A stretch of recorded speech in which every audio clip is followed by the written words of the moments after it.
Inside a cramped diner, a young black waiter worked himself to exhaustion to earn money for his mother's treatment, enduring constant scolding and humiliation from his boss and coworkers. One day, a poor elderly woman walked in.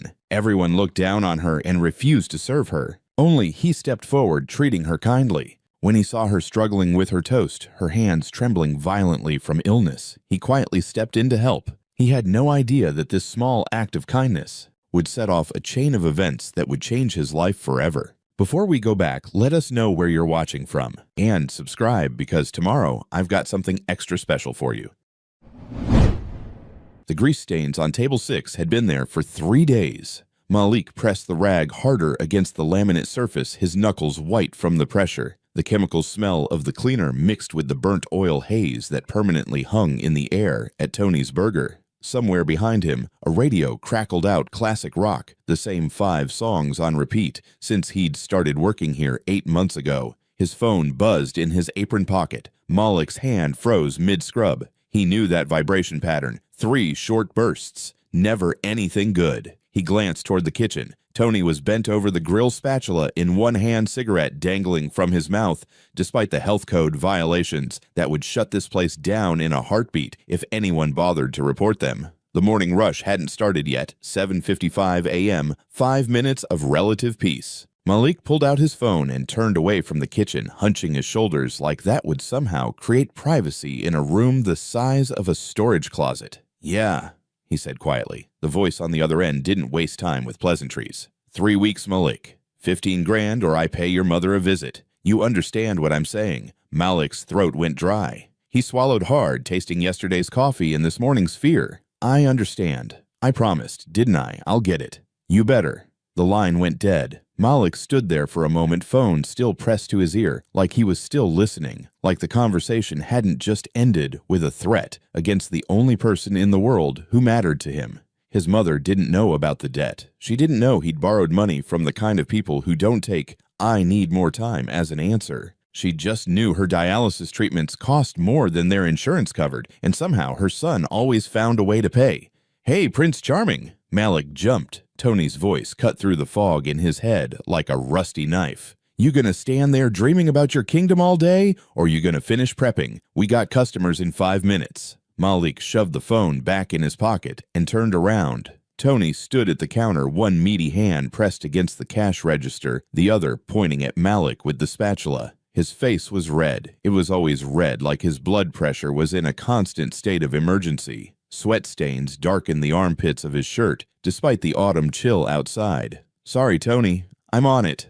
"You better be. And wipe down the windows while you're at it. They look like somebody sneezed grease on them." Malik grabbed the spray bottle without arguing. He'd learned that arguing with Tony was like arguing with a brick wall, pointless and likely to give you a headache. He moved to the front windows, spraying and wiping in mechanical circles, watching the street outside come into slightly clearer focus. The neighborhood wasn't much to look at. A pawn shop across the street, a laundromat 2 doors down. The kind of place where people didn't ask questions because they didn't want to hear the answers. Malik had lived in worse places. After leaving Syria 5 years ago, after watching his father die in a bombing that turned their apartment building into rubble, after spending 2 years in a refugee camp where hope went to die, well, a crappy diner in a forgotten corner of the city felt almost luxurious by comparison. Almost. The clock on the wall clicked to 8:00 a.m. Malik heard the door open behind him. He didn't turn around immediately. He was still working on a particularly stubborn smear on the glass, but he felt the change in the room. The way the air seemed to pause, the way even the radio's crackling seemed to dim for just a second. When he did turn around, he saw her. She stood in the doorway, one hand gripping a black wooden cane, the other holding the doorframe for balance. She was old, really old, the kind of old that makes you think about centuries rather than decades. Her coat was black wool, worn at the edges, but clearly well-made, the kind of craftsmanship you don't see anymore. Underneath, she wore a simple gray dress. Her shoes were soft canvas, the kind designed for comfort rather than fashion. But it was her face that caught Malik's attention. Lined and weathered, yes, but her eyes, sharp and clear as cut glass, held something that made him straighten his posture without thinking about it. She moved slowly across the diner floor, her cane tapping a measured rhythm. Tap, step, tap, step. She didn't look at Tony. didn't acknowledge Malik just headed straight for table 6 like she'd been there 100 times before. Maybe she had been. Malik realized with a start that he didn't actually know. He'd never noticed her before. Tony's voice dropped to a mutter beside him. "Great. Teabag lady." Malik glanced at his boss. "What?" "That's what I call her. Comes in every few days, orders the cheapest tea we got, nurses it for an hour, tips and pennies." Tony rolled his eyes. "Waste of a table, but what are you gonna do? Can't kick out old ladies. Bad for business." Something twisted in Malik's chest. He watched the woman carefully lower herself into the chair. At table 6 saw the way her hands trembled as she tried to hang her coat on the back of the seat. The coat slipped. She reached for it. Missed. Tried again. Malik was moving before he made the conscious decision to move. "Let me help you with that, ma'am." The woman looked up at him. For a moment her expression was guarded, almost defensive, like she expected mockery or pity. But Malik kept his face neutral, his hands gentle as he took the coat and draped it properly over the chair. "Thank you," she said. Her voice was rough, scratchy, like she didn't use it much these days.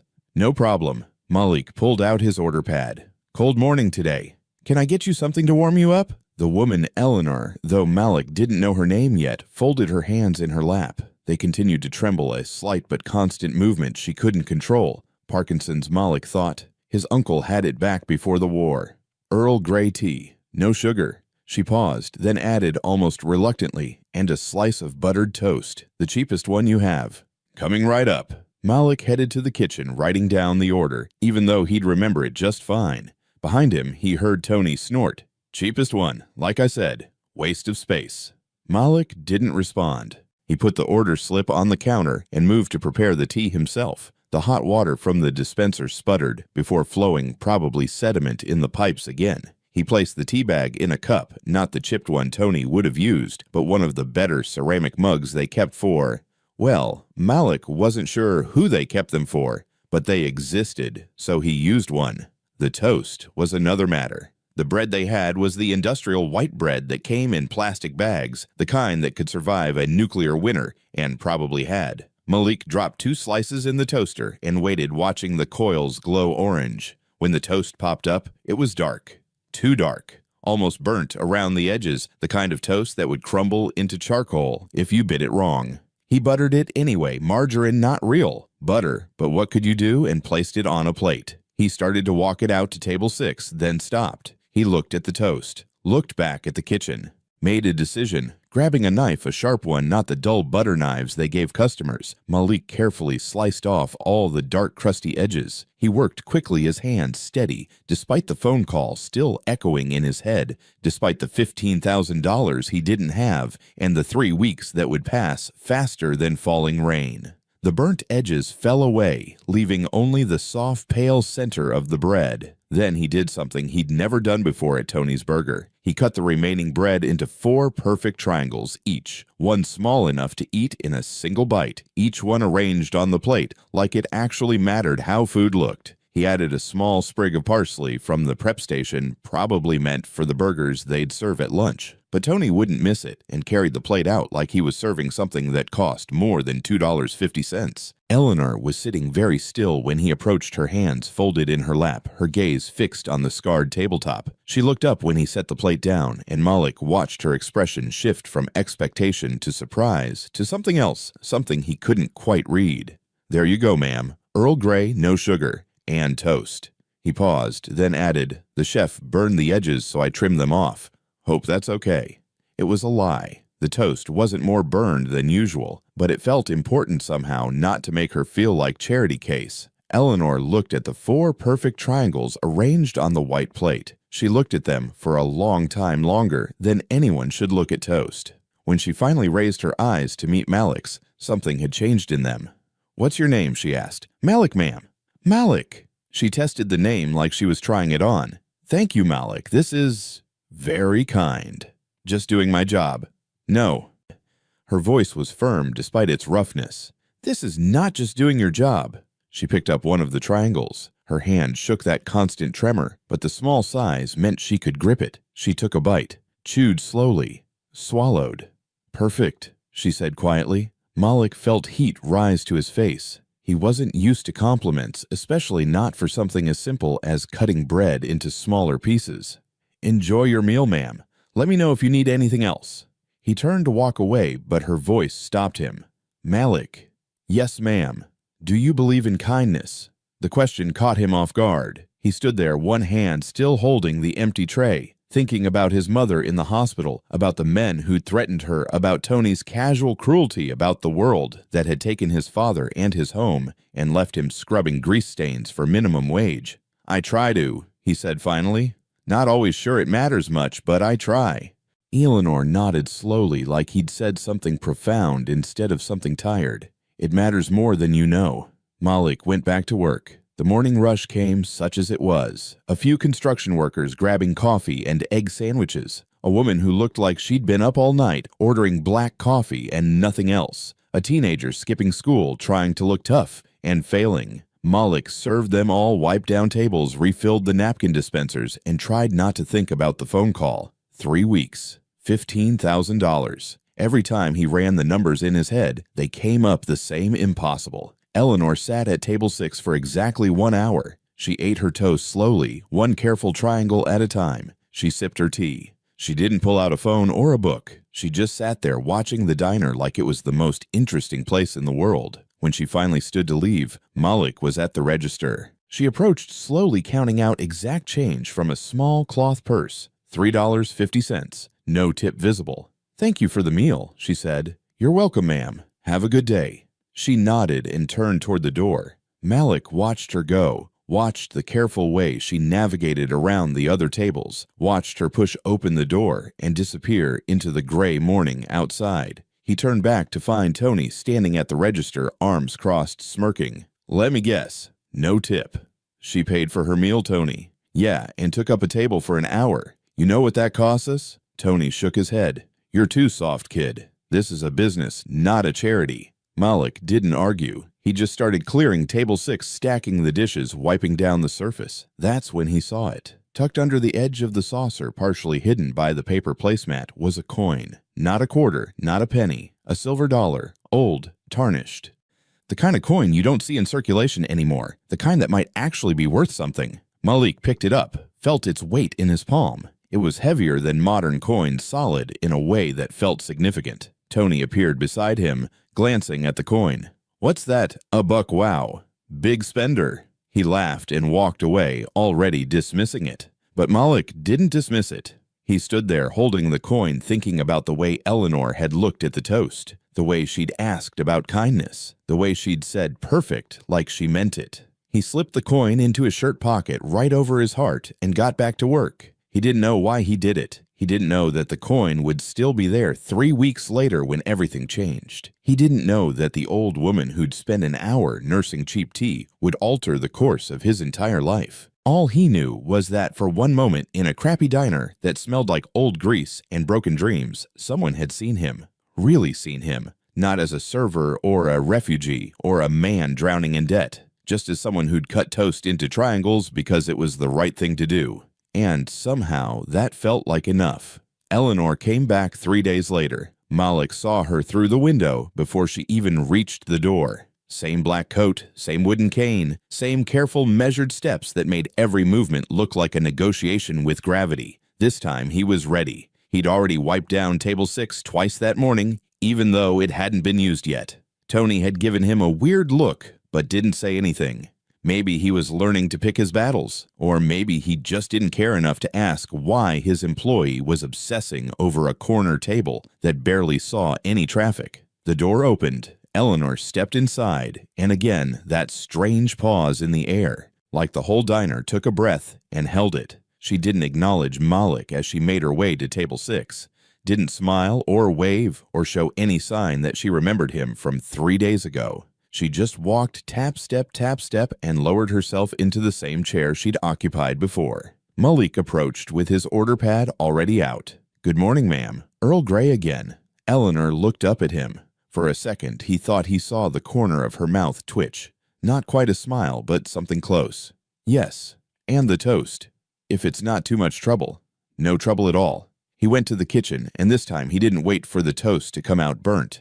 He watched the toaster like a hawk, pulling the bread out the second it hit that perfect golden brown color. Then he grabbed his knife and got to work. Cutting off the crusts felt different this time. The first time had been instinct, a response to seeing someone struggle. This time it was intentional, deliberate. He trimmed the edges, cut the soft center into 4 triangles, arranged them on the plate with the same care he'd used before. When he brought it out, Eleanor was waiting. Her hands were folded on the table, trembling slightly in that constant rhythm he was starting to recognize. "Your toast, ma'am." She looked at the plate, then at him, then back at the plate. "You remembered," she said quietly. "Yes, ma'am."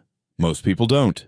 Malik didn't know what to say to that, so he just nodded and stepped back. "Enjoy your meal. Let me know if you need anything else." Over the next 2 weeks, Eleanor came in 4 more times. Always table 6. Always Earl Grey and toast.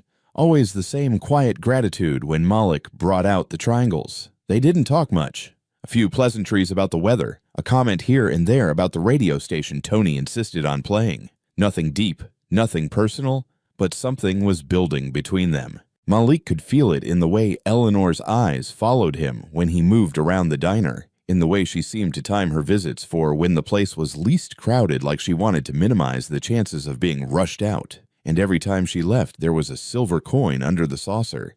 Tony noticed on the 3rd visit. "She's doing it again, leaving you those old coins. You know you can't actually spend those anywhere, right? They're probably worth less than a regular dollar." Malik just collected the coins and added them to the growing collection in his pocket. He didn't tell Tony that he'd looked up one of the coins online and found out it was worth about $30 to a collector. He didn't tell Tony that Eleanor was leaving him tips that far exceeded the cost of her meals. He didn't tell Tony because he had a feeling Eleanor wouldn't want him to know. On the 7th visit, a Tuesday morning, when rain hammered against the windows and turned the street outside into a gray blur, everything changed. Eleanor ordered the usual. Malik brought it out. But when she tried to pick up the first triangle, her hand shook so badly that the bread tumbled from her fingers and landed back on the plate. She tried again. Same result.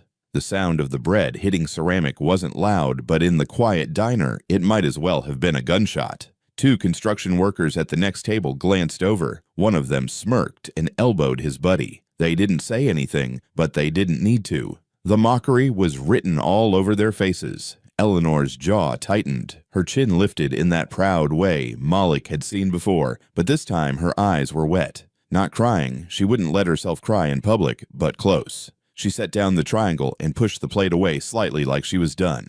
Like she'd rather go hungry than endure another moment of fumbling in front of strangers. Malik didn't think. He just moved. "Ma'am, I'm so sorry. The kitchen made a mistake."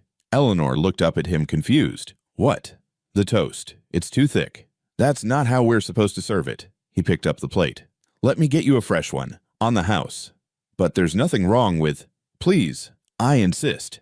Our mistake." He took the plate back to the kitchen before she could protest further. Tony was flipping burgers and didn't even glance his way. Perfect. Malik looked at the triangles on the plate. They were fine. Nothing wrong with them at all. But that wasn't the point. He grabbed his knife and got to work. First, he cut each triangle in half, creating 8 smaller pieces. Then he cut those pieces even smaller until he had 16 bite-sized portions of bread, each one barely bigger than a postage stamp. Small enough that even with severe tremors, Eleanor could pick one up without dropping it. He arranged them on the plate in a circular pattern, like flower petals radiating from the center.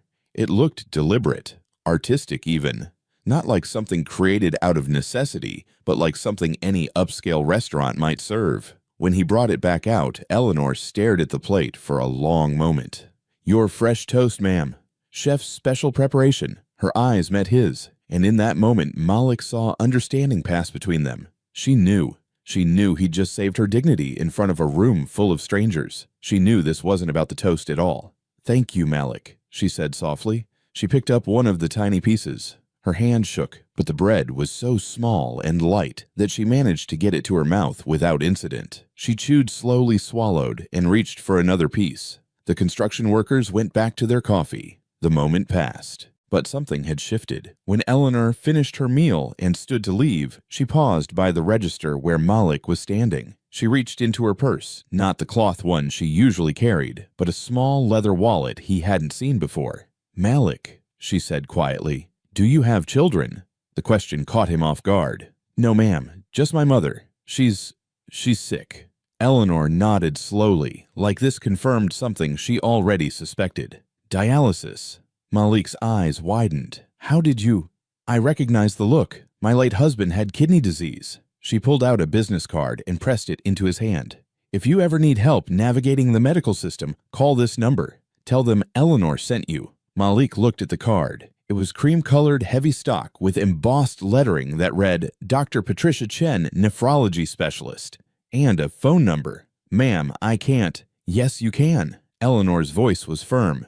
"You've been kind to me. Let me be kind to you." She left before he could argue further. Malik stood at the register holding the business card, feeling the weight of it in his hand. Behind him, Tony was grumbling about something. In front of him, the rain continued to fall. And in his pocket, another silver coin joined the others. He didn't use the card right away. Pride, maybe, or fear that accepting help would somehow make him weak. But he kept it, tucked it into his wallet where it sat next to a photo of his mother from before she got sick. Eleanor came back twice more over the next week. The routine was the same. Tea, toast, tiny triangles that preserved dignity, silver coins that no one else understood. But on what would turn out to be her last visit, she did something different. As she was leaving, she stopped at the door and turned back to look at the diner. Really look at it like she was trying to memorize every detail. The cracked vinyl booths, the flickering neon sign, the stained ceiling tiles, table 6 in the corner still holding her empty teacup. Then she looked at Malik. "You're a good man, Malik Al-Fayed. Don't let this place make you forget that." And she was gone. Wednesday morning came with rain that felt personal. Malik stood at the window of Tony's Burger watching water sheet down the glass in thick rivulets that turned the world outside into an impressionist painting. The kind of rain that got into your bones and stayed there. The kind that made you want to crawl back into bed and surrender to the day before it even started. 7:55 a.m. He'd been checking his phone every 5 minutes for the past hour, which was stupid because he knew Eleanor never arrived before 8:00. She was consistent like that, predictable. One of the few predictable things in his increasingly chaotic life. The debt collectors had called again yesterday. 2 weeks left now. 14 days to come up with $15,000, which might as well have been $15 million for all the chance he had of scraping it together. His mother's doctor had mentioned a new treatment that insurance wouldn't cover. Tony had cut his hours because business was slow. Everything was falling apart, and the only bright spot in his week was an elderly woman who ordered tea and toast, which was pathetic, really. But there it was. 8:00 a.m. came and went. No Eleanor. Malik tried not to watch the door. Tried to focus on his work, refilling salt shakers, rolling silverware into napkins, pretending the knot in his stomach was about something other than worry for someone he barely knew. 8:15 a.m. Still nothing. Tony noticed him staring. "Waiting for your girlfriend." "She's not." Malik stopped himself. "No point in explaining. Just wondering if we're going to get any customers in this weather." "Yeah, well, wondering doesn't pay the bills." Tony wiped his hands on his apron, leaving grease stains that would never come out. "Stop mooning around and prep the burger station. Lunch rush in a few hours." Malik moved to the kitchen, but his eyes kept drifting to the front door. This was the longest Eleanor had gone without visiting. Maybe she was sick. Maybe she'd decided to find a different diner one where the coffee was better and the atmosphere wasn't quite so depressing. Maybe something worse had happened. He was pulling patties from the freezer when he heard it, not the usual jingle of the door opening. Something else. Something that made Tony's radio seem suddenly too loud, the fluorescent lights too bright, the sound of expensive car engines purring to a stop outside. Malik moved to the kitchen doorway and looked out front. Through the rain-streaked windows, he could see them, 3 black cars lined up on the street like a funeral procession. Not just any cars. Rolls-Royces, the kind that cost more than most people made in a year, maybe several years. The kind of cars that didn't belong in this neighborhood. "What the hell?" Tony moved to the window, squinting out at the street. "Is that the mob? Are those mob cars, Malik, if you brought the mob to my diner?" "I didn't bring anyone, Tony."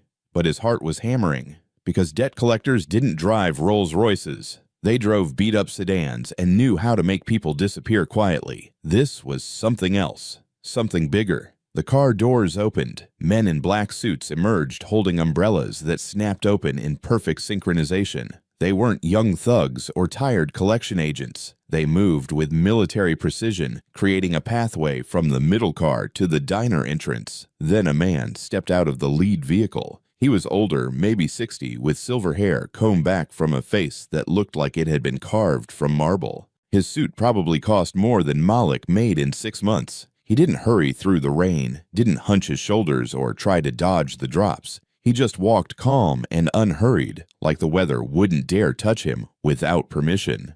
The door to Tony's Burger opened. Water dripped from the umbrellas onto the floor. The man in the silver hair stepped inside, followed by 2 others who looked like they'd stepped out of a Secret Service training program. They didn't scan the room the way cops or criminals would. They just stood there, perfectly still, perfectly alert. The entire diner went silent. Even the radio seemed to quiet down, though that was probably Malik's imagination. The silver-haired man's eyes swept the room once, then landed on Malik. "I'm looking for Malik Al-Fayed."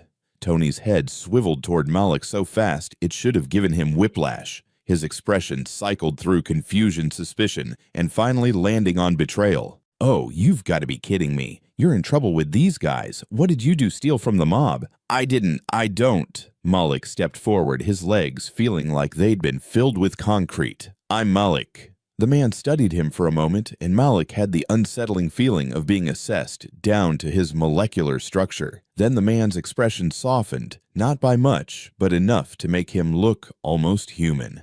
"My name is Jonas Sterling. I'm the chief legal counsel for the Kensington family." He paused like the name should mean something. When Malik just stared blankly, Sterling continued. "I'm here regarding Eleanor Kensington." The floor seemed to tilt under Malik's feet. "Eleanor, is she okay? Did something happen?" Sterling's face remained neutral, but something flickered in his eyes. Respect, maybe, or surprise that Malik's first question was about Eleanor's well-being, rather than why a lawyer was standing in a greasy diner looking for him. "I'm afraid Mrs. Kensington passed away last night, peacefully in her sleep." The words hit Malik like a physical blow. He felt his chest constrict, felt the air being squeezed from his lungs. What? "I'm very sorry for your loss." "Loss? I barely knew her. She was just—" Malik stopped. "Just what?" "Just a customer, just an old woman who ordered tea. Just someone who'd shown him more genuine kindness in a few weeks than most people had in years." "She was my friend," Malik finished quietly. Sterling nodded like this too, confirmed something. "According to Mrs. Kensington's last will and testament, your presence is required at the reading. Today. Immediately, if possible." Tony had been standing there with his mouth open, but now he found his voice. Wait. Eleanor, you're talking about Teabag Lady, that old woman who comes in here and orders the cheapest thing on the menu. She's a Kensington." Sterling turned to look at Tony for the first time, and the temperature in the room seemed to drop about 10 degrees. Mrs. Kensington valued privacy and authenticity. She came here because she wanted to be treated as a person, not as a name. Clearly, she found what she was looking for. The implication was clear. She found it in Malik, not in Tony. Tony's face went red. "Now hold on, Mr. Al-Fayed." Sterling cut him off without even glancing his way. "I have a car waiting. The reading begins in 90 minutes. I strongly suggest you come with me now." Malik looked down at himself, his stained apron, his worn sneakers, his shirt that had seen better days about 6 months ago. "I can't go like this. I need to change. I need to—" "There's no time. We'll make accommodations." Sterling's tone made it clear this wasn't a request. Malik looked at Tony, who was still sputtering. For 8 months he'd worked here, showed up on time, worked extra shifts, dealt with Tony's moods and the broken equipment and the customers who treated him like he was invisible. And now, standing in the doorway with rain dripping off his shoes, he realized something. He didn't owe Tony anything. Malik untied his apron and dropped it on the nearest table. "I have to go." "What? No, you can't just leave. We've got lunch rush coming." "You'll figure it out." Malik walked toward the door towards Sterling and the men in black suits and the Rolls-Royce waiting in the rain. He paused at the threshold and looked back at table 6 one last time, the table where Eleanor had sat, where she'd struggled with toast and he'd cut it into triangles, where she'd asked him about kindness and left silver coins that meant more than their monetary value. "She was a good person," Malik said quietly. "I wish I'd told her that." Sterling's expression softened again. She knew. They walked out into the rain. One of the suited men held an umbrella over Malik's head as they approached the middle car. Another opened the door. Malik slid into leather seats so soft they felt like butter into a space that smelled like luxury and old money and a world he'd never imagined being part of. As the car pulled away from the curb, Malik looked back at Tony's burger. Tony was standing in the window, still staring still, trying to process what had just happened. Malik reached into his shirt pocket and pulled out the silver coins Eleanor had left him. 6 of them, now each one tarnished and heavy and real. He didn't know where he was going, didn't know what Eleanor's will said or why a woman he barely knew would want him at the reading. But he knew one thing with absolute certainty. His life had just changed forever. The Kensington building stood 60 stories tall, all glass and steel and architectural arrogance. It dominated the skyline like a middle finger to every other structure in the city, announcing its presence with the kind of confidence that only comes from generations of accumulated wealth. Malik had seen it before, of course. You couldn't live in the city without seeing it, but he'd never imagined being inside it, riding an elevator that moved so smoothly he could barely feel the ascent, watching the floor numbers climb higher and higher until they reached 60. The doors opened onto a hallway that looked like something from a museum. Original artwork on the walls, paintings Malik vaguely recognized from textbooks, the kind that had plaques and insurance policies attached to them. The carpet was so thick, his footsteps made no sound. Sterling led him to a pair of double doors at the end of the hall. Mahogany probably, heavy and imposing in a way that made it clear important things happened behind these doors. "Before we go in," Sterling said, his hand on the door handle, "I should warn you, Mrs. Kensington's son and daughter-in-law are already here. They're unpleasant." "Unpleasant how?" "You'll see." Sterling pushed open the doors. The conference room was obscene in its luxury. Floor-to-ceiling windows offered a view of the entire city spread out below like a toy set. A table long enough to seat 20 people dominated the space, its surface so polished Malik could see his reflection in it. And at the far end, 2 people turned to stare at him. The man was in his 50s, with the kind of face that had probably been handsome once, but had been softened by too much good living. His suit was expensive, his hair carefully styled, his watch probably worth more than Malik's mother's medical bills. He held a glass of amber liquid scotch probably, and his eyes narrowed when he saw Malik. The woman beside him was younger, maybe 40, with blonde hair pulled back so tight it looked painful, and a dress that screamed wealth in a whisper. Her fingernails were perfect red talons, and she paused in filing them to look up. "Jonas," the man said, his voice carrying the kind of authority that expected to be obeyed. "What's this? Did you hire new catering staff?" Sterling's jaw tightened almost imperceptibly. "Richard Vanessa, this is Malik Al-Fayed. He's here for the reading." Richard set down his glass with a sharp clink. "You've got to be joking. You're telling me this busboy is part of my mother's will reading?" "I'm not a busboy," Malik said quietly. "I'm a server." "Oh, well, that makes all the difference." Richard laughed, but there was no humor in it. "Jonas, this is absurd. Send him away. Whatever charity case my mother was funding, just write him a check and be done with it." "I'm afraid it's not that simple," Sterling said. He moved to the head of the table and opened a leather portfolio. "Please everyone sit down." Malik took a seat near the door as far from Richard and Vanessa as possible. They didn't sit. Richard poured himself more scotch, and Vanessa went back to her nails like this whole thing was beneath her attention. Sterling pulled out a document and began to read. "I, Eleanor Catherine Kensington, being of sound mind and body, do hereby declare this to be my last will and testament." Yes, get to the good part," Richard interrupted. "How much?" Sterling continued without acknowledging the interruption. "To my son Richard Kensington, I leave the sum of $20 million. Richard's face lit up.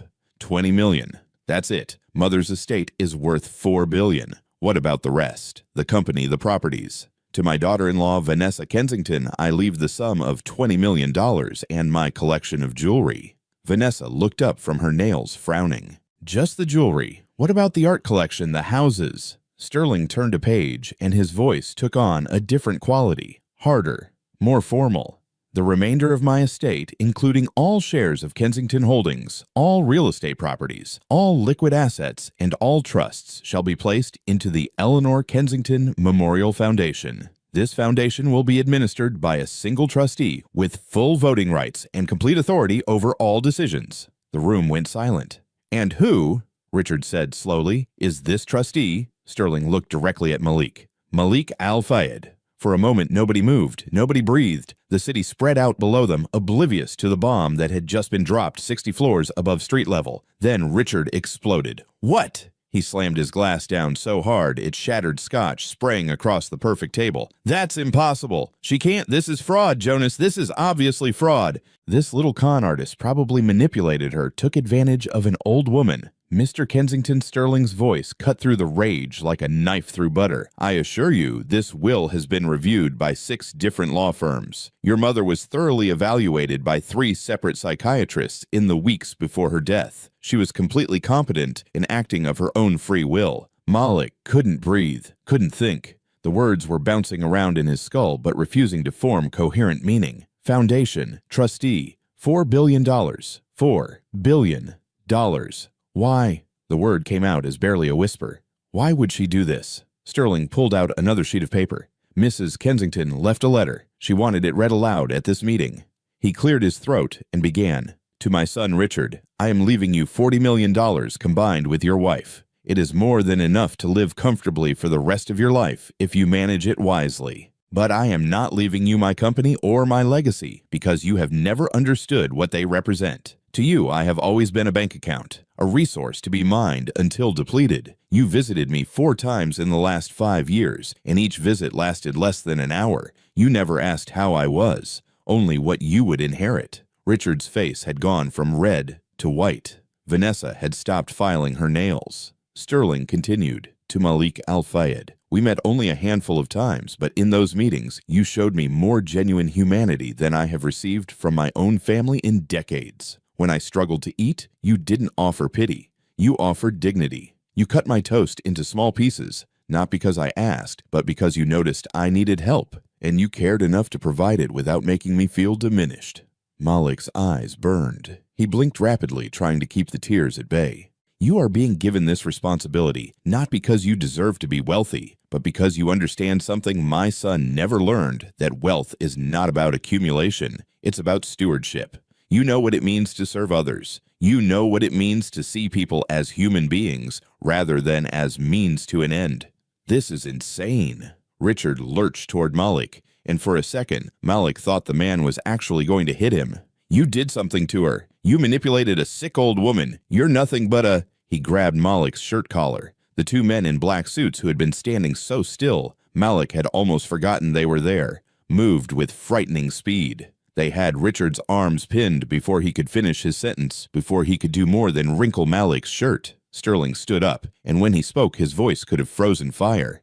"Mr. Kensington, if you touch Mr. Al-Fayed again, I will personally ensure that you lose every single dollar your mother left you. The will has provisions for that. Would you like me to recite them?"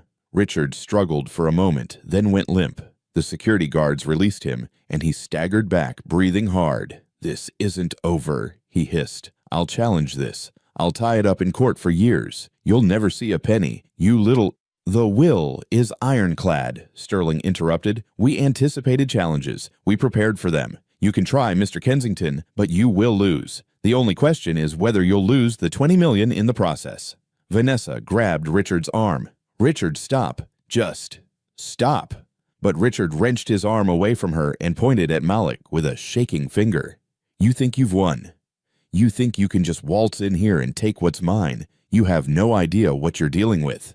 No idea what it takes to run a company like this. You're going to fail, and when you do, I'll be there to pick up the pieces." He stormed out, Vanessa clicking behind him on her heels, leaving nothing but the smell of expensive cologne and the broken glass on the table. Malik sat frozen in his chair. His hands were shaking. His whole body was shaking. Sterling sat down across from him, his expression softening for the first time since they'd met. "I know this is overwhelming. I can't do this." Malik's voice came out strangled. "I don't know anything about running a company. I barely finished high school. I serve burgers for a living. She made a mistake." "She didn't make mistakes, Mr. Al-Fayed. Not about things that mattered." Sterling slid a folder across the table. "These are the immediate details. Effective immediately, you own the property where Tony's Burger operates. You also have access to a personal account containing $12 million for immediate expenses.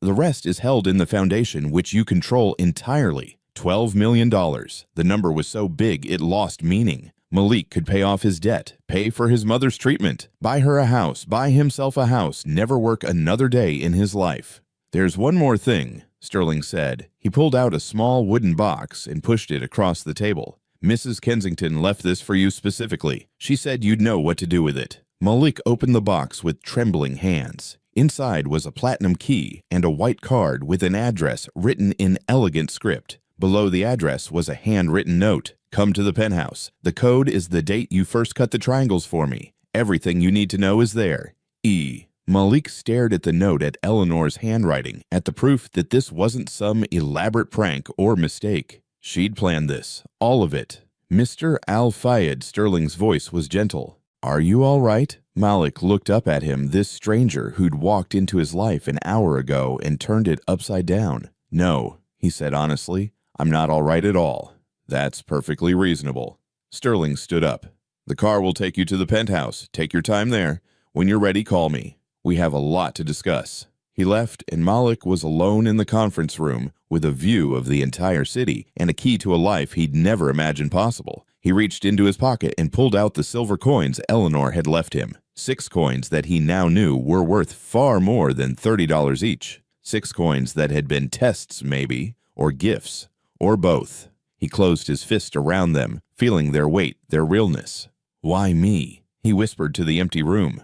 But deep down, he thought he was starting to understand. The penthouse was on the 80th floor of a different building, older than the Kensington Tower, but no less impressive. The elevator required a key card to access the top floor. The platinum key fit perfectly. Malik rode up alone, watching the numbers climb, feeling like he was ascending into some alternate reality where busboys inherited billions and old women changed lives from beyond the grave. The elevator opened directly into the penthouse. No hallway, no door, just straight into the space. And what a space it was. But it wasn't what Malik expected. He'd expected luxury, opulence, the kind of wealth that screamed its presence from every surface. What he got instead was different.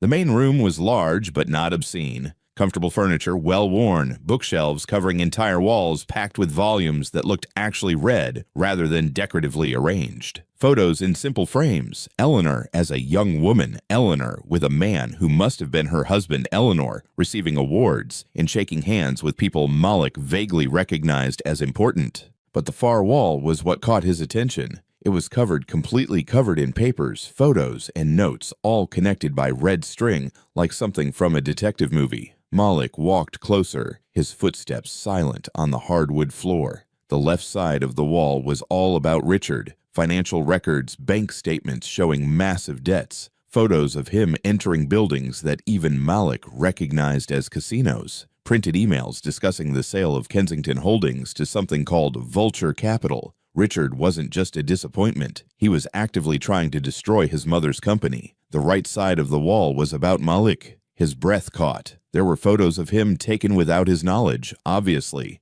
Malik giving his leftover lunch to a homeless man outside the diner. Malik at the hospital sitting with his mother. Malik staying late to help close up even though his shift had ended hours ago. Eleanor had been watching him, investigating him. In the center of the wall, written in red marker in Eleanor's distinctive handwriting, was a quote, "Business is not about taking from others. Business is service. Richard wants to sell the cow for meat.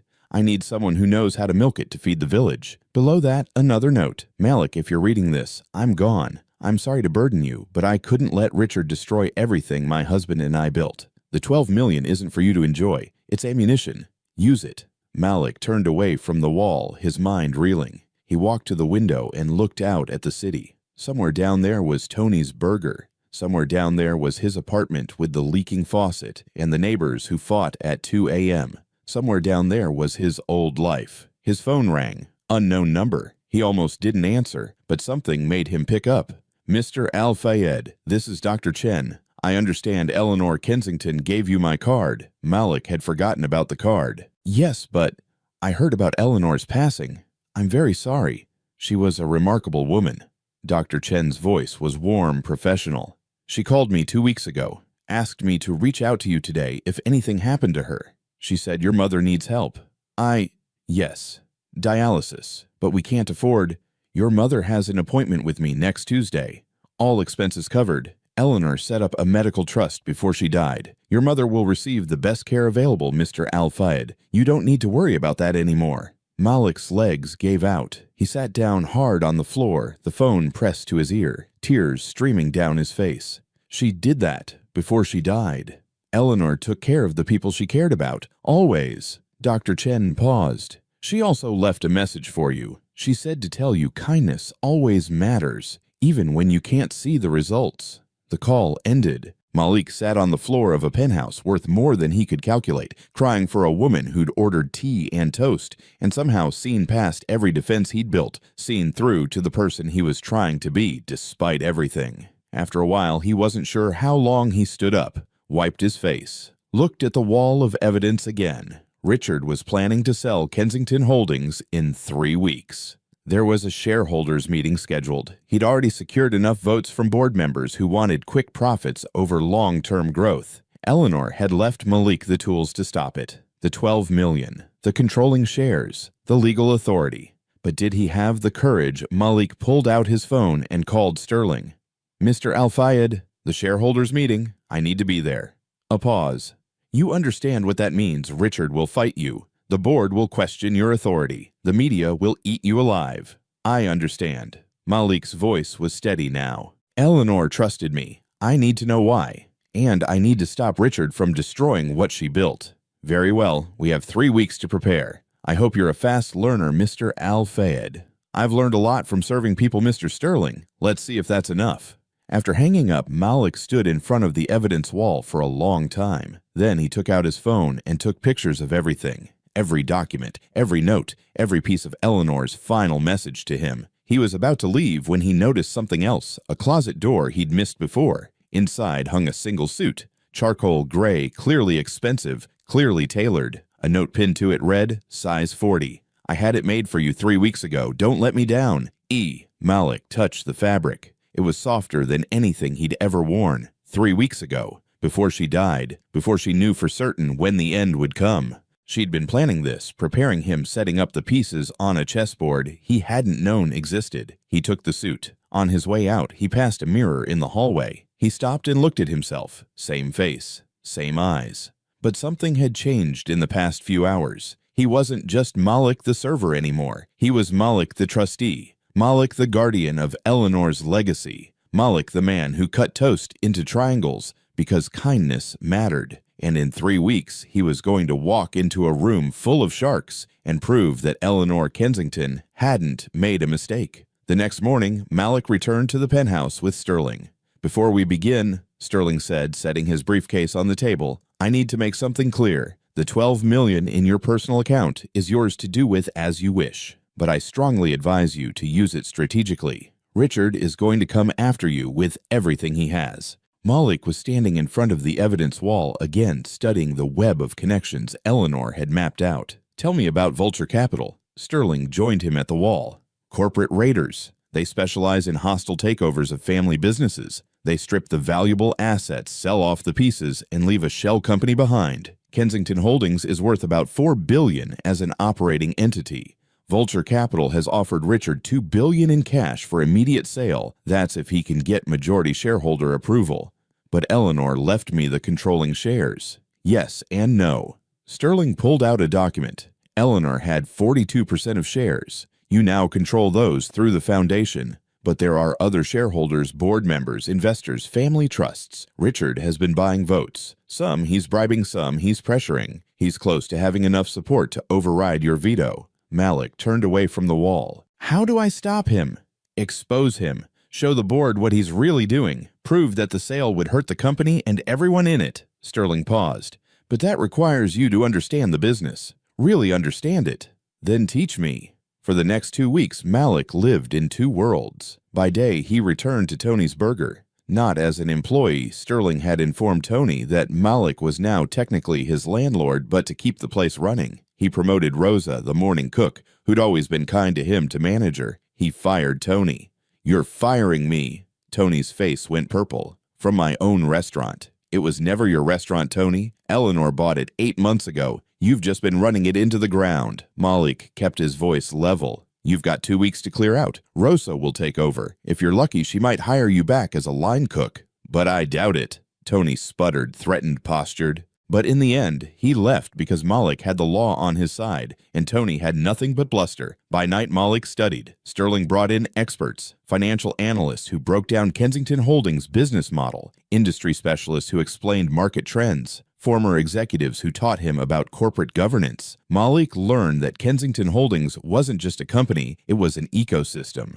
Real estate development that provided affordable housing, manufacturing plants that employed thousands, research divisions working on green energy solutions. If Richard sold to Vulture Capital, all of that would disappear. The housing projects would be converted to luxury condos. The manufacturing plants would be outsourced overseas. The research would be abandoned for anything that didn't turn immediate profit. Thousands of people would lose their jobs. Families would lose their homes. Eleanor's entire legacy, the idea that business could be about service rather than just profit, would be erased. Malik understood now why she'd chosen him. She hadn't chosen him because he was qualified. She'd chosen him because he understood what it meant to serve people instead of exploit them. One night, alone in the penthouse, Malik found Eleanor's personal journal. He almost didn't read it. It felt like an invasion of privacy. But there was a bookmark on a page dated 2 months earlier and a sticky note that read, "For Malik." He opened it and read, "Today I met someone who reminded me why I started this company 50 years ago. A young man named Malik. He cut my toast into small pieces so I wouldn't struggle. Such a small thing. But kindness is made of small things." Richard called today. He didn't ask how I was feeling. He asked when I was going to die so he could streamline the business. He actually used that word, streamline.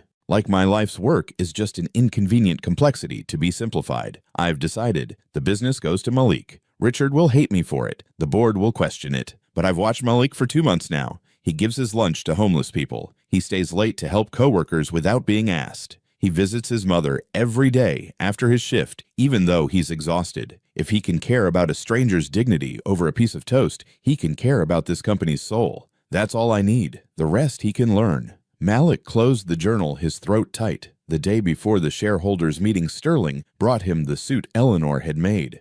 "Try it on. Let's make sure it fits." Malik changed in the penthouse bathroom. When he came out, Sterling nodded approvingly. Perfect. She had a good eye. He adjusted Malik's tie. "Remember, tomorrow isn't about proving you're a businessman. It's about proving you understand what Eleanor built and why it matters." "What if I mess up?" "Then you mess up. But at least you'll mess up trying to do the right thing. That's more than most people can say."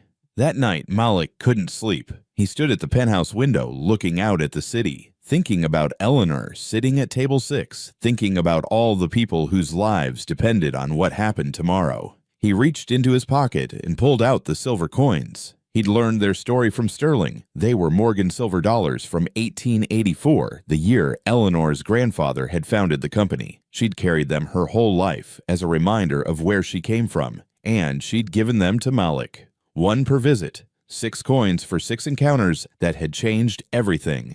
Malik closed his fist around them. "I won't let you down," he whispered. The city glittered below, oblivious to the battle that would begin when the sun rose. The morning of the shareholders' meeting, Malik woke at dawn. He showered, shaved carefully, and put on the suit Eleanor had made for him. It fit perfectly, the shoulders, the waist, the length, like it had been designed for exactly this moment. He looked at himself in the mirror and barely recognized the reflection. Sterling had taught him to stand differently, not slouching or apologetic, but straight, grounded, like he had a right to occupy space. "Confidence," Sterling had said during one of their practice sessions, "isn't about believing you're the smartest person in the room. It's about believing you have value to contribute." Malik believed that now. Maybe not about business or finance or corporate governance, but about understanding people, about seeing what mattered versus what was just noise. The car arrived at 8 a.m. Not a Rolls-Royce this time. Sterling said that would be too flashy. Instead, a simple black town car that was elegant without being ostentatious. During the drive, Sterling reviewed the plan one more time. Richard will speak first. He's going to present the Vulture Capital deal as inevitable. He'll have projections showing short-term gains. He'll make it sound like anyone who opposes the sale is being sentimental and foolish. And then you speak. You show them what they'll lose.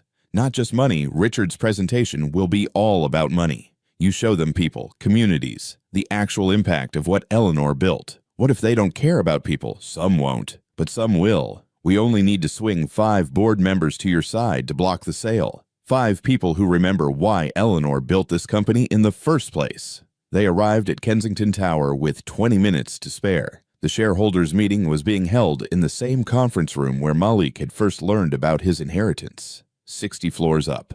Glass walls. Views that made you feel like you owned the world. As they walked through the lobby, people stared. Malik had been on the news, the mysterious heir who'd come from nowhere to inherit a fortune. Some articles called him a con artist. Some called him a gold digger. A few called him Eleanor's last act of rebellion against her entitled son. The elevator ride felt longer this time. When they stepped out on the 60th floor, Richard was already there holding court with a group of board members. He saw Malik, and his expression curdled. Well, the busboy actually showed up.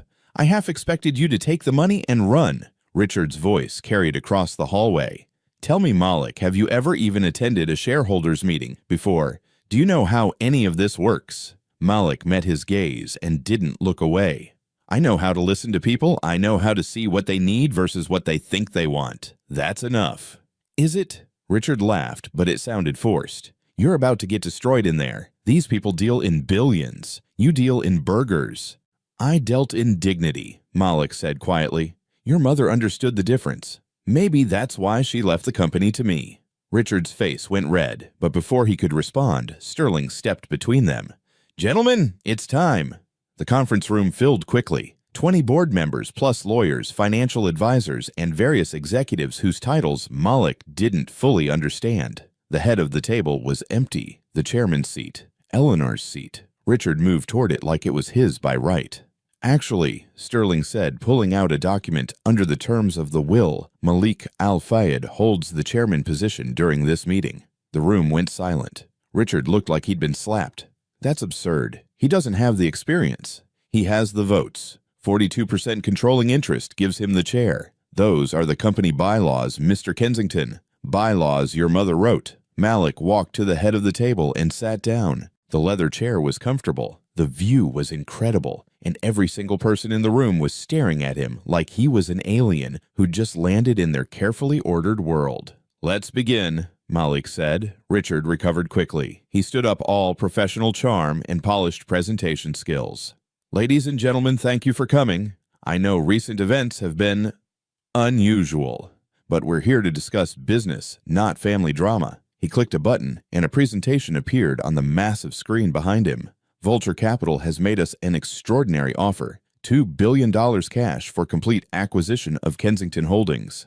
Charts appeared, graphs showing profit margins, numbers that got bigger and bigger as Richard talked about immediate returns and shareholder value and market efficiency. He was good at this. Malik had to admit it. Richard knew how to make destruction sound like progress. Some of you may have sentimental attachments to my mother's vision, Richard continued. I understand that, but sentiment doesn't pay dividends. The market has changed. We're no longer competitive in our current form. This sale is our best option, possibly our only option for maximizing value before the company becomes completely obsolete. He clicked to a final slide showing estimated payouts for each board member. The room stirred. People leaned forward, dollar signs reflected in their eyes. That's my presentation, Richard said, sitting down with a satisfied smirk. Unless our new chairman has something to add. All eyes turned to Malik. He stood up slowly. No notes, no presentation, just him and his words and Eleanor's trust that he could do this. My name is Malik Al-Fayed, he began. 3 weeks ago, I was serving burgers for minimum wage. I had $15,000 in debt hanging over my head and a mother who needed dialysis treatments we couldn't afford. I was one bad day away from complete disaster. He saw some board members exchange glances. This wasn't how corporate presentations usually started. Eleanor Kensington came into the diner where I worked. She ordered the cheapest tea and the cheapest toast we had. She struggled to eat because her hands shook from Parkinson's. And I watched her, and I thought, this is a person who needs help. So I cut her toast into small pieces. Not because I expected anything, not because I knew who she was, just because it was the right thing to do. Malik walked around the table, slowly making eye contact with each board member. That's what Eleanor built this company on. Not charity, she wasn't naive, but on the idea that business should serve people, not just extract from them. She built affordable housing because people need places to live. She kept manufacturing here because people need jobs. She invested in research that wouldn't pay off for years because future people will need solutions to problems we're causing now. He stopped at the window, looking out at the city. Richard's presentation was all numbers. Very impressive numbers. But here's what those numbers don't show. Sterling clicked a button and a new presentation appeared. Photos this time, not charts. A family standing in front of an apartment building. This is the Martinez family. They live in Kensington developed affordable housing. Mr. Martinez works in our manufacturing plant. Mrs. Martinez uses our company's healthcare program. Their daughter got a scholarship from Eleanor's educational foundation. If we sell to Vulture Capital, they lose all of that. The building gets converted to luxury condos they can't afford. The plant moves overseas. The scholarship program gets cut. The Martinez family and 5,000 families like them are out in the cold. Another photo. This is Sarah Chen. She works in our research division developing affordable solar panels for low-income housing. Her project won't be profitable for at least 5 years. Vulture Capital will kill it immediately. Sarah will lose her job and thousands of families will lose access to affordable clean energy. More photos, more stories, faces instead of numbers, people instead of profit margins. Richard said the market has changed. He's right. It has. But that doesn't mean we have to change what we stand for. Malik turned back to face the room. Eleanor left me this company because I cut toast into triangles. She trusted that someone who cared about a stranger's dignity would care about this company's soul. He walked back to the chairman's seat, but didn't sit down. You're all very smart people, much smarter than me about business. But I'm asking you to remember why you joined this company in the first place. Was it just for money, or was it because Eleanor built something that actually mattered? The room was completely silent. I'm not asking you to sacrifice profits. Sterling has run the numbers. We can be profitable and ethical. It's harder. It takes longer. But it's possible. Malik placed his hands on the table. Eleanor trusted me with her legacy. I'm asking you to trust that her judgment wasn't completely crazy. He sat down. Richard was on his feet immediately. That was very touching, very emotional. But let's be honest, Malik just admitted he knows nothing about business. He's asking you to gamble billions of dollars on some naive idealism and a story about toast. It's not naive, a voice said from the middle of the table. Everyone turned. Margaret Chen, no relation to the doctor, but one of the longest-serving board members, stood up. I've been with this company for 30 years. I remember when Eleanor could have sold out a dozen times for more money than we're talking about now. She always refused, not because she was stupid or sentimental, but because she understood something most people don't. Wealth means nothing if you have to become a monster to get it. She looked at Richard. Your mother was worth $4 billion, but she spent her last weeks drinking cheap tea in a rundown diner because that's where she found authentic human connection. Maybe the busboy understands her legacy better than her own son. Another board member stood, then another. By the time the vote was called, 5 board members had switched sides. The sale to Vulture Capital was blocked. Richard's face went white, then red, then purple. He stood up so fast his chair fell over. This isn't over. He hissed at Malik. You think you've won? You just made an enemy of everyone in this room who knows how things really work. They'll smile at you today, but tomorrow they'll destroy you. He stormed out, his lawyer scrambling to follow. The room erupted in conversation. Some board members looked pleased. Some looked worried. Some looked like they still thought Malik was insane, but were willing to see what happened. Sterling leaned close. You did it. Malik's hands were shaking. Now that the adrenaline was fading, the reality was setting in. He'd just gone to war with Richard Kensington. He'd just committed to running a multi-billion-dollar company that he barely understood. What had he done 6 months later? Table 6 at Eleanor's kitchen, formerly Tony's Burger, was set differently than the others. Same worn laminate top, same vinyl seats with the duct tape patches. But on this table, there was always a reserved sign, and every morning at 8 a.m., a fresh cup of Earl Grey tea and a plate of toast, cut into perfect triangles. No one sat there except Malik. He came in every morning before heading to Kensington Tower. Sometimes he ate the toast. Sometimes he just sat there for an hour, thinking, remembering, trying to figure out if he was making decisions that Eleanor would approve of. Running the company was harder than anything he'd ever done. Harder than working 3 jobs to pay for his mother's medical bills. Harder than learning English from scratch. Harder than surviving in a refugee camp where every day was a negotiation with despair. But he was learning. Rosa, his former co-worker who now ran Eleanor's kitchen, brought him a fresh cup of tea. The morning rush was just starting real customers, not just the desperate and broke who'd come to Tony's. Word had gotten out that this was the place Eleanor Kensington had loved. People came for the story. They stayed for the food, which had improved dramatically since Rosa took over. "Big day today," Rosa asked. Malik nodded. "Annual shareholders meeting. First one since Eleanor died."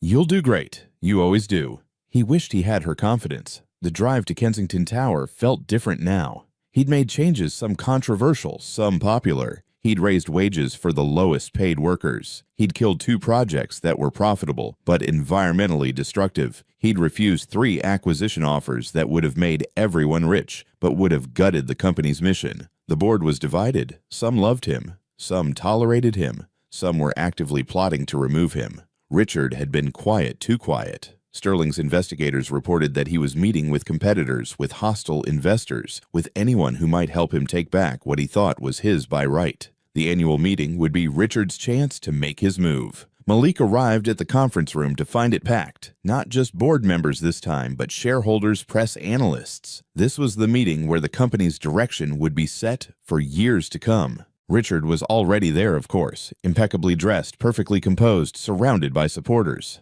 "Malik," he said with a smile that didn't reach his eyes. "Ready for your performance review? This isn't about me, Richard. It's about the company. Is it because from where I'm standing, you've turned my mother's legacy into your personal charity project? Profits are down. Stock price is down. Our competitors are eating our lunch while you're busy saving the world." Some board members nodded. They'd been making the same complaints for months. Malik took his seat at the head of the table. The chairman's seat felt less foreign now, but no less heavy with responsibility. "Let's begin," he said. Sterling presented the annual report. The numbers were mixed. Some divisions were underperforming. Some were exceeding expectations. Overall, the company was stable, but not growing as fast as competitors. Richard pounced on this immediately. "Ladies and gentlemen, the numbers speak for themselves. Under my mother's leadership, we grew 12% annually. Under Malik's leadership, we're barely treading water." He stood up, commanding the room with practiced ease. "I propose a vote of no confidence in our current chairman. It's time to return this company to professional management." The room erupted. Arguments broke out across the table. Some shareholders demanded Malik's resignation. Others defended him. The press was taking notes, frantically sensing blood in the water. Malik waited for the noise to die down. Then he stood. "Richard is right. Our growth has been slower than our competitors." The room went silent. Even Richard looked surprised. "But let me tell you what else has happened in the past 6 months." Sterling clicked to a new presentation. "We've reduced employee turnover by 40%. Why? Because people don't quit jobs where they're treated with dignity. Our healthcare costs have gone down because healthy, happy employees get sick less often. Our innovation pipeline has doubled because researchers who aren't worried about being fired for thinking long-term are more creative. More slides, more stories. We completed construction on 3 affordable housing developments. They're 98% occupied with waiting lists. Those residents spend their money in local businesses. Those businesses hire more workers. Those workers pay taxes. We didn't just build buildings, we built communities. Communities that generate economic activity that benefits everyone, including our bottom line." Malik walked around the table again, just like he had 6 months ago. "Our solar panel research, the project Richard wanted to kill. It just got a $200 million government contract. It'll be profitable within 2 years and could become our largest division within 5. He stopped in front of Richard. "You're right that we're not growing as fast as competitors who cut corners and exploit workers and chase quarterly profits at the expense of everything else. But we're building something sustainable, something that'll last, something Eleanor would be proud of." "Sentimental nonsense," Richard shot back. "This is a business, not a social service." "It's both," Malik said quietly. "It always was. That's what Eleanor understood. That's what you never learned." Margaret Chen stood up again.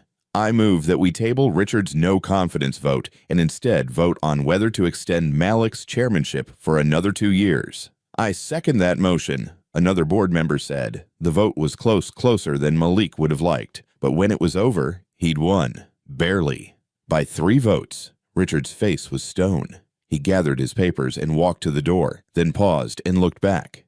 Enjoy it while it lasts, Malik. You're living on borrowed time and borrowed luck. When both run out, and they will, I'll be there. He left. The meeting continued for another hour, covering mundane business that felt surreal after the confrontation. When it finally ended, Malik was exhausted. Sterling found him standing at the window, looking out at the city. You survived, Sterling said. I survived today. Tomorrow might be different. Tomorrow always might be different. That's life. Malik pulled out the silver coins from his pocket. He still carried them everywhere. 6 coins for 6 encounters that had changed his life. Do you think I'm doing the right thing? He asked. Sterling considered the question seriously. Eleanor thought you would. That's not nothing. But what do you think? I think you're trying to do the right thing, which is more than most people in your position can say. Will it work? I don't know. Business is complicated. The world is complicated. But I'd rather bet on someone who cares than someone who doesn't. That evening, Malik went back to Eleanor's kitchen. Rosa had saved him a table, not table 6, which remained reserved, but the one next to it. He ordered tea and toast, even though he'd already eaten. It was ritual now. Comfort. Connection to something that felt real in a world that increasingly felt like performance. As he sat there cutting his own toast into triangles, now out of habit more than necessity, he thought about the journey that had led him here, from Syria to refugee camps, from refugee camps to minimum wage jobs, from minimum wage to this moment, sitting in a diner he owned, running a company worth billions, trying to honor the memory of a woman who'd seen something in him that he was still learning to see in himself. His phone buzzed. A text from his mother. Saw you on the news. So proud. When are you coming to visit? He smiled and typed back, tomorrow. I'll bring lunch. Another text, this one from Dr. Chen. Your mother's latest tests came back great. Treatment is working perfectly. Malik closed his eyes and took a deep breath. In his pocket, the 6 silver coins pressed against his chest, right over his heart. Solid. Real. Proof that kindness mattered, that seeing people really seeing them could change everything. He opened his eyes and looked at table 6. In his mind, he could still see Eleanor sitting there, struggling with her hands, raising her chin with pride despite everything, asking him if he believed in kindness. I do, he whispered to the empty table. I really do. Outside, the city continued its endless motion, people rushing to somewhere, from something, toward dreams or away from nightmares. And in a small diner that used to be called Tony's Burger, a man who'd once cut toast into triangles sat at a table next to an empty chair and tried to build a legacy worthy of the woman who'd given him a chance. It wasn't a perfect ending. Richard was still out there plotting. The board was still divided. The company's future was still uncertain, but Malik had learned something important from Eleanor. You don't need perfect endings. You just need to do the next right thing. And then the next one. And then the one after that. Cut the toast into triangles. Care about people's dignity.